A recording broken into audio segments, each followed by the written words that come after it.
성부와 성자와 성령의 이름으로 아멘. 예수님과 어머니 하나 되신 성심을 통해 아버지 뜻 안에서 기도드립니다.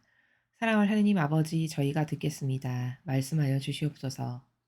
또한 이 치열한 영적 싸움을 승리로 이끌어주고 계시는 아버지 사랑에 감사드립니다.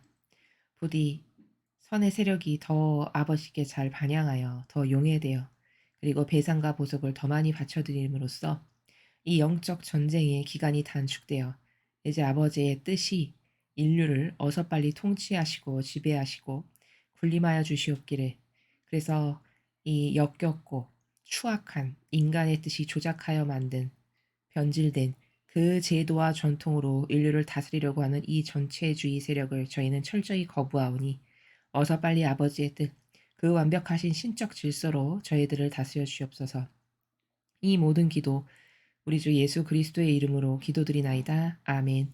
성부와 성자와 성령의 이름으로 아멘. 안녕하십니까? 하나님의 뜻 성교의 피아수녀입니다. 오늘도 여러분들과 함께 성경 말씀 안에 담겨져 있는 아버지께서 가르쳐 주시는 다양한 신적인 질서에 대해서 함께 학습해 보도록 하겠습니다. 2021년 10월 6일 연중 제27주간 수요일입니다. 제1독서 요나이언서 4장 1절에서 11절까지의 말씀입니다. 요나는 매우 언짢아서 화가 났다. 그래서 그는 주님께 기도하였다. 아, 주님, 제가 고향에 있을 때 이미 일이 이렇게 되리라고 말씀드리지 않았습니까? 그래서 저는 서둘러 타르시스로 달아났습니다. 저는 주님께서 자비하시고 너그러우신 하느님이시며 분노에 더디시고 자애가 크시며 벌하시다가도 쉬 마음을 돌리시는 분이시라는 것을 알고 있었습니다. 이제 주님, 제발 저의 목숨을 거두어주십시오. 이렇게 사느니 죽는 것이 낫겠습니다. 주님께서 네가 화를 내는 것이 옳으냐 하고 말씀하셨다. 요나는 그 성읍에서 나와 성읍 동쪽에 가서 자리를 잡았다. 거기에 초막을 짓고 그 그늘 아래 앉아 성읍에 무슨 일이 일어나는지 보려고 하였다. 주 하느님께서는 아주까리 하나를 마련하시어 요나 위로 자라오르게 하셨다. 그러자 아주까리가 요나 머리 위로 그늘을 들이워 그를 고통스러운 더위에서 구해주었다. 요나는 그 아주까리 덕분에 기분이 아주 좋았다. 그런데 이튿날 동이틀 무렵 하느님께서 벌레 하나를 마련하시어 아주까리를 쏠게 하시니 아주까리가 시들어버렸다. 해가 떠오르자 하느님께서 뜨거운 동풍을 보내셨다. 거기에다 해가 요나의 머리 위로 내리쬐니 요나는 기절할 지경이 되어 죽기를 자청하면서 말하였다. 이렇게 사느니 죽는 것이 낫겠습니다. 그러자 하느님께서 요나에게 물으셨다. 아주까리 때문에 네가 화를 내는 것이 옳으냐? 그가 옳다뿐입니까? 화가 나서 죽을 지경입니다. 하고 대답하니 주님께서 이렇게 말씀하셨다. 너는 네가 수고하지도 않고 키우지도 않았으며 하룻밤 사이에 자랐다가 하룻밤 사이에 죽어버린 이 아주까리를 그토록 동정하는구나. 그런데 하물며 오른쪽과 왼쪽을 가릴 줄도 모르는 사람이 12만 명이나 있고 또 수많은 짐승이 있는 이 커다란 성읍 니네베를 내가 어찌 동정하지 않을 수 있겠느냐. 주님의 말씀입니다. 하느님 감사합니다.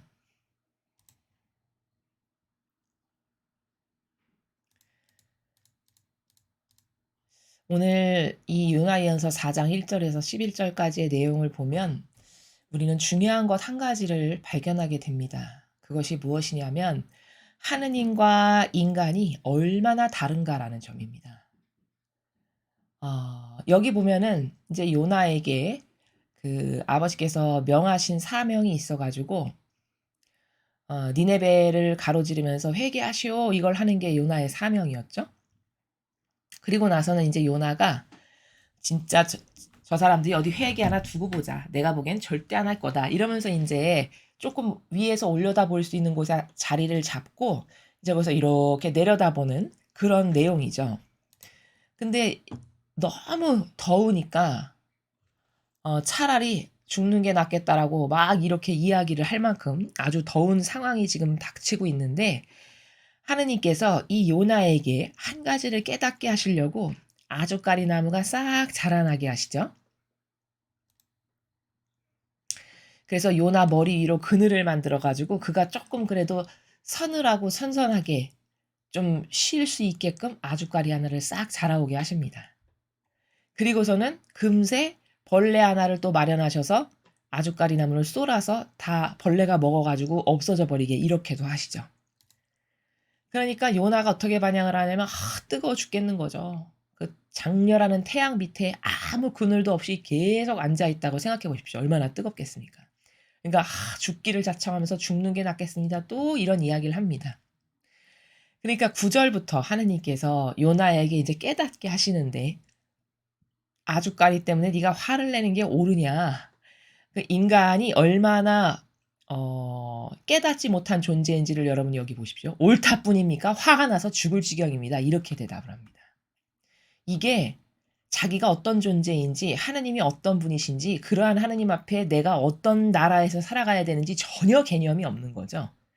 그냥 지금 이 요나라는 사람은 물론 선택받아서 주님의 사명을 지금 행하고는 있지만 일시적으로나마 참으로 부족하디 이를 게 없는 것이 뭐냐면 아주 자기가 좋아지는 것에 굉장히 강하게 의존돼 있는 자애심과 이기심으로 똘똘 뭉쳐 있는 사람인 거죠.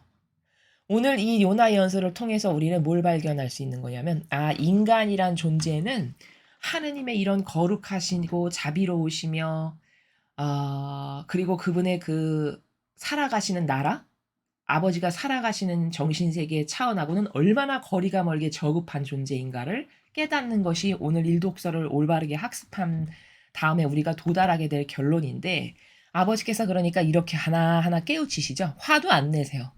그 한계를 아시니까 예를 들면 이런 거죠. 유치원생이 뭐 잘못한다고 해서 별로 크게 화 안 내죠. 초등학교 저학년이 너무나도 어이없는 일을 한다고 해서 그렇게 크게 화를 안 냅니다, 어른들이. 그건 왜냐면 그의 한계를 받아들이고 인정하고 존중하기 때문이죠. 아버지께서 인류를 대하시는 나라가 꼭 그렇다는 거죠. 지금 이 마지막 시대에 마라나타에서 주시는 아버지의 한도 끝도 없는 한량없는 은총을 베푸시는 것을 보면 며칠 전 우리가 성모님께서 다녀가신 축일도 맞이했지만요. 현재의 인류는 그런 것을 받을 만한 반향을 똑바로 한 적도 없고 받을 자격도 없고 과거 바리새인학자 때에 비하면 정말 너무나도 역겹게 변질된 그런 바닥을 치는 수준입니다. 지금 현 시대 인류가. 그런데도 불구하고 아버지는 그런 인류에게 정말 감히 이건 어떻게 표현을 해야 그러한 아버지의 사랑의 올바른 표현일까를 표현을 찾을 수도 없을 만큼 황송할 만큼 그런 은총을 폭포처럼 쏟아 부으시죠.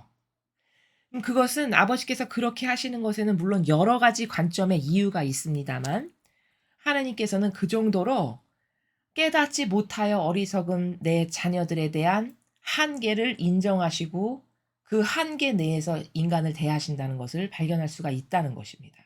오늘 이 요나도 하나하나 천천히 깨닫게 하시는데 아버지께서 이렇게 깨닫게 하시죠. 너는 네가 수고하지도 않고 키우지도 않았고 네가 그 아주까리가 너 머리 위에 자라나서 너를 가리워서 그늘을 드리워주게 하게 하는 그것의 1%도 네가 거기에 어떤 노력을 가한 게 없으면서 그러면서 하룻밤 사이에 하룻밤 이렇게 죽은 그 아주까리를 그토록 동정하는구나. 근데 얘야 나는 내 손으로 만들었어. 내가 창조했단다. 근데 내가 창조한 나의 소중한 영혼들이 오른쪽과 왼쪽도 구분을 못한다는 거예요. 그 정도로 분별이 없다는 얘기죠. 뭐가 옳은지 뭐가 그른지 이게 악인지 이게 선인지를 전혀 모르는 마치 갓난쟁이와도 같은 그런 수준이라는 겁니다. 인류가. 여기 니네베만의 한정에서 보아야 할 것이 아니라 그런 생명이 12만 명이나 저 성읍에 있는데 또 내가 이 두 손으로 만든 수많은 살아있는 생명체인 짐승이 저 커다란 성읍에 가득 차 있는데 내가 어떻게 동정하지 않을 수 있겠냐 이렇게 말씀을 하십니다.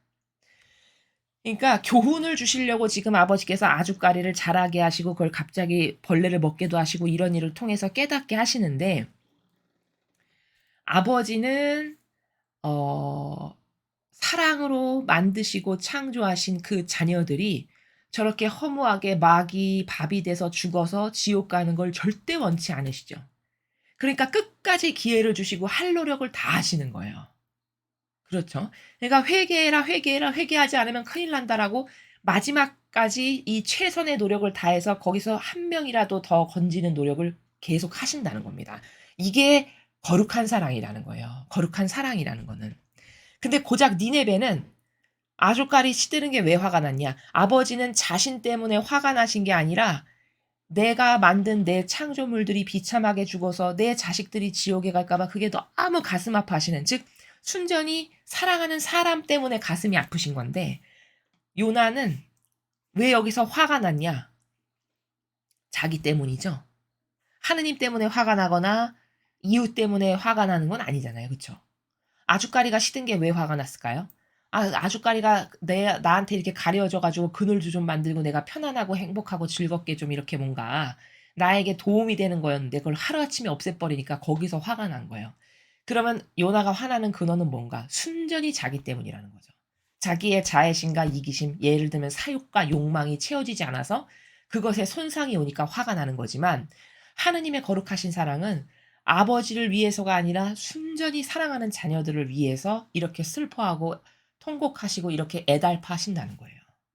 그럼 얼마나 다릅니까? 완전히 다르죠. 그쵸? 게다가 아버지는 손수 만드신 피조물이시란 말이죠. 요나는 자기가 그걸 만들었거나 그것이 자라는 데 성장하는 데 있어서 요만큼의 기여라도 한 것이 없죠. 거저 생긴 거란 말이죠. 거저 생긴 건데도 불구하고 자기를 위해서 거저 생긴 것이 없어지니까 이렇게 신경질을 내면서 화를 내는, 이게 요나의 수준이고 이게 인류의 수준이라는 겁니다. 그럼 거룩하신 그분의 사랑과는 하늘과 땅만큼 큰 차이가 나는 것이죠. 그래서 우리는 이 요나라는 부족한 하느님의 일꾼을 통해서 그가 어떤 부족한 속성으로 하느님의 사명을 행하는 데 있어서 기스를 가게 했는가를 통해서, 나에게는 저런 속성이 없는가? 저렇게 이기적이고 자애심과 이기심과 사욕과 욕망, 자기를 위한 것밖에는 모르는 저 요나의 속성이 과연 나에게는 없는가라는 것을 살펴보고, 고로 우리는 어쩔 때만 비전이 있고 희망이 있냐? 이렇게 요나처럼 자기의 사욕, 욕망, 이기심, 자애심을 안 따르려면 그래서 제가 맨날 자신의 자아를 꺾어버리고 없애버려야 된다고 하는 것입니다. 자기 배제를 하지 않으면 절대 하느님 아버지께서 살아가시는 이 정신세계로 우리는 갈 수가 없습니다. 일평생 요나처럼 살다 죽을 수밖에 없는 게 비참한 우리의 현실이라는 겁니다. 실제적 현실. 고로 내가 노력해야 될 건 죽기 살기로 하느님과 하나 되려고 노력해야 되고, 죽기 살기로 나의 자아를 죽여 없애려고 노력해야 하고, 죽기 살기로 내 자신을 배제하는 것에 힘쓰고 노력해야 된다. 그것만이 답이고 그것만이 하느님과 하나 될 수 있고, 그래야만 하느님과 같은 훌륭하고 아름다운 인격을 내가 가질 수 있으며, 그래야만 천상에 갈 수 있고, 그래야만 이 세상에 왔다 가는 보람이 있는 의미적 존재로서의 삶을 완성할 수 있다라는 것을 오늘 일독서를 통해서 우리가 발견할 수 있습니다. 자, 계속해서 복음 말씀 함께 보시겠습니다. 루카복음 11장 1절에서 4절까지의 말씀입니다. 주님 영광 받으소서. 예수님께서 어떤 곳에서 기도하고 계셨다. 그분께서 기도를 마치시자 제자들 가운데 어떤 사람이, 주님, 요한이 자기 제자들에게 가르쳐 준 것처럼 저희에게도 기도하는 것을 가르쳐 주십시오 하고 말하였다. 예수님께서 그들에게 이르셨다. 너희는 기도할 때 이렇게 하여라. 아버지, 아버지의 이름을 거룩히 드러내시며 아버지의 나라가 오게 하소서. 날마다 저희에게 일용할 양식을 주시고 저희에게 잘못한 모든 일을 저희도 용서하오니 저희의 죄를 용서하시고 저희를 유혹에 빠지지 않게 하소서. 주님의 말씀입니다. 그리스도님 찬미합니다. 자, 오늘 예수님께서 제자들이 주님 저희에게도 기도하는 법을 가르쳐 주십시오 하고 요청을 드리니까 예수님께서 이렇게 기도해라 하시면서 주의 기도를 가르쳐 주시는 내용인데요. 자, 여기 보면 요한의 제자들은 기도하는데 저희도 기도하고 싶으니 가르쳐 주십시오. 이렇게 이야기를 하죠. 여기 요한은 세례자 요한을 두고 하는 말씀이시죠. 자, 그러면 왜 예수님은 제자들에게 기도하는 법을 이렇게 늦게 왜 처음부터 가르쳐 주시지 않았을까요? 자, 그것은 이런 겁니다. 이 사람들 다 세상에서 살아가던 인간적인 사람들이죠. 그렇죠? 그러면 세상과 속세에서 나밖에 모르고 자아의 종으로 살고 이 혼탁한 많은 오해와 망상과 부작용으로 가득한 병든 한 영혼이잖아요. 그 영혼이 제자가 됐다라고 해서 오늘부터 요이 땅 스타트 오늘부터 훌륭한 사람 이렇게 될 수가 없는 것이죠. 그쵸?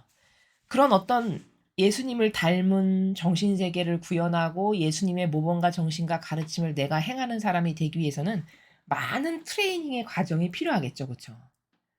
정말 많은 시간의 배움과 고난과 고통을 통해서 깨닫는 것도 있어야 되고 고니지지 가운데 살면서 발견하는 것도 있어야 되고 또 고행도 해야 되고 이런 많은 트레이닝의 단계들이 있습니다. 그런데 첫 판부터 딱 와 가지고 "자 오늘부터 이렇게 기도해라."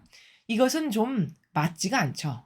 영혼의 관점의 입장에서 봤을 때 다시 말하면 마라톤 선수가 되려면은 기초 체력이 있어야 그다음부터 달리는 것을 연습을 하겠죠. 그쵸?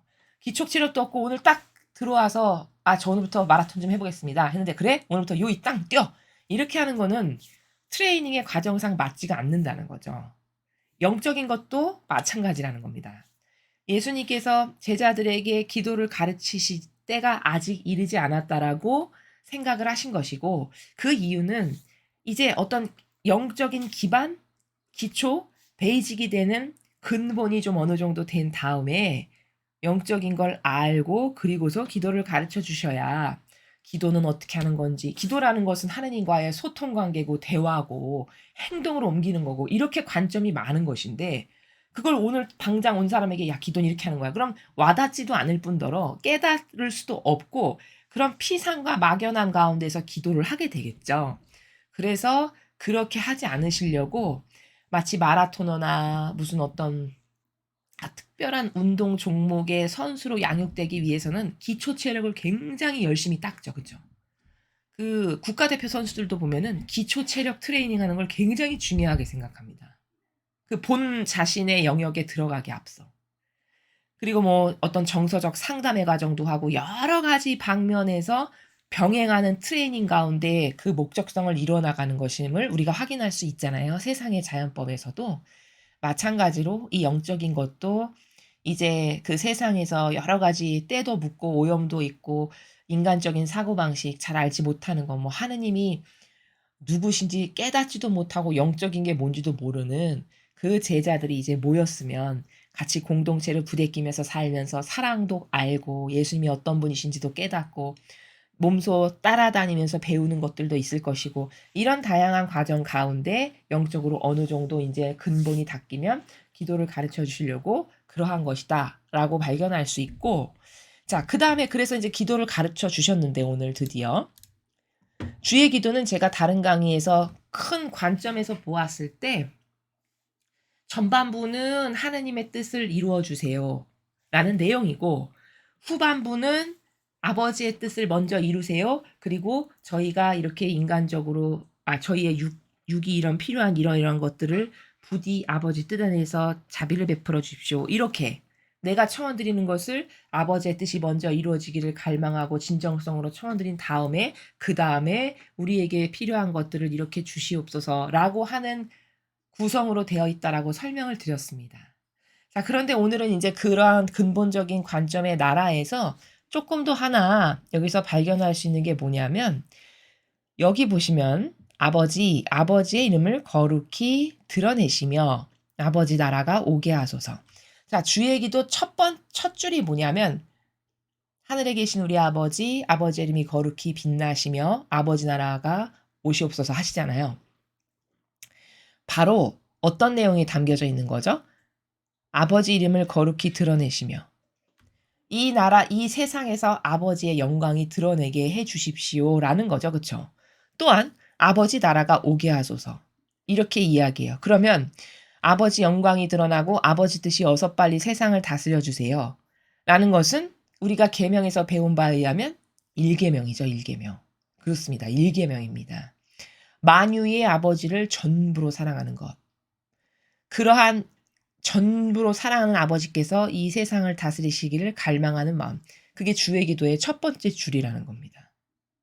그러니까 계명과 주의 기도의 이 상관관계를 통해서 보면 하느님을 전부로 사랑하는 것. 그래서 전부로 사랑한다는 건 뭐냐? 곧 다시 말하면, 다른 표현으로 말하면 그러한 전부로 사랑하는 아버지가 어서 빨리 이 세상을 다스려 주시기를 갈망하는 것. 이게 일계명의 나라고, 그 일계명과 주의 기도의 맨 첫 번째 줄이 일맥상통하고 있다라는 것을 발견할 수 있습니다. 그래서 예수님께서는 지금 주의 기도를 제자들에게 가르쳐 주시면서 뭘 가르치고 계시는 거냐면, 얘들아, 만유의 하느님을 사랑하는 게 무엇인지를 주의 기도문 안에서도 발견할 수 있고, 이 기도를 통해서도 그 계명을 가르치고 계신다는 걸 또한 확인할 수 있다는 점입니다.